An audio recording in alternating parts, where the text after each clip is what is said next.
FairAfric is that personality who is beginning to have this project or this lighthouse kind of activity to tell the whole world that yes, it's possible to add value right here in origin, and it's starting with us. So here at FairAfric, we produce dark chocolate and milk chocolate.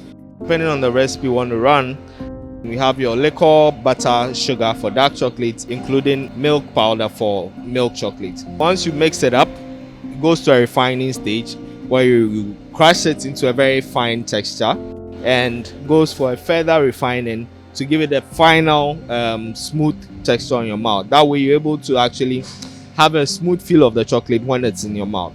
Now there's a very critical step which is called the conching process, which involves heating and stirring the product to allow any acidic volatiles, which is typical of cocoa, to evaporate. So depending on the cocoa content, that tells you how long you're supposed to run it for. After conching, it goes into a storage tank, then comes to a buffer tank where it's actually conditioned for tempering and molding to continue. Our current capacity is 10,000 chocolate bars per hour. The last point of operation is the wrapping and the packaging section, where beyond that point, whatever we produce is packaged depending on where it's going to package for subsequent export. When it comes to maintenance of the machines and equipment, we have the electrical section.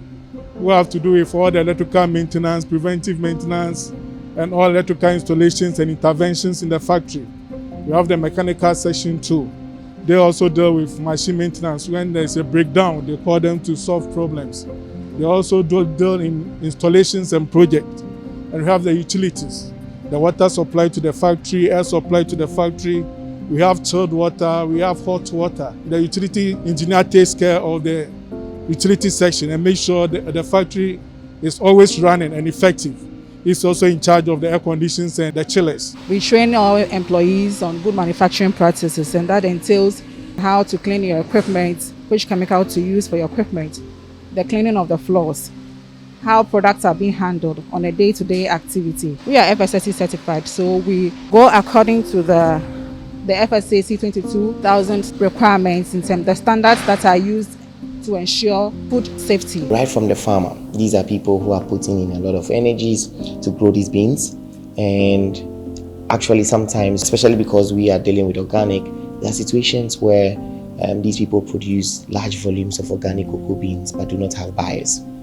And so sometimes they are forced to downgrade it from organic to conventional. It means that the premium that they could have enjoyed for cultivating organic beans is totally lost. And that's where the FairAfric picture makes more sense, because then we are positioned to take these organic beans and convert it into chocolate. So whilst at it, the farmer gets this income from the beans that is being sold, the premiums that get paid on the beans for cultivating it the organic way, and that changes the lives. The farmers are able to take care of their families, their communities. Then we come to the processors. We have currently an employee size of 80. What were all these 80 people doing before even FairAfric? Some were without jobs, obviously. Some were looking for better jobs. We are an employer who loves both genders, and we try to keep a fair balance in between this. We know it's not regular in Ghana and within the manufacturing setup, but for us, it's time to also change the bias. So we have purposed within our setup that there are certain roles that are specific and they are only dedicated or aligned to certain genders. We've tried to keep a 40-60 and actually hoping for a 50-50, because what men can do, women can also do. And in terms of skill empowerment, we believe that all genders have unique skills that can contribute to the development of our organization. So we have provided that environment, we've provided those jobs for all these high-skilled people. Now, we sit in a community that was totally off the map, but today, Sohum now is on the map, because then the economic importance that's being created from the establishment of FairAfric here is beginning to manifest.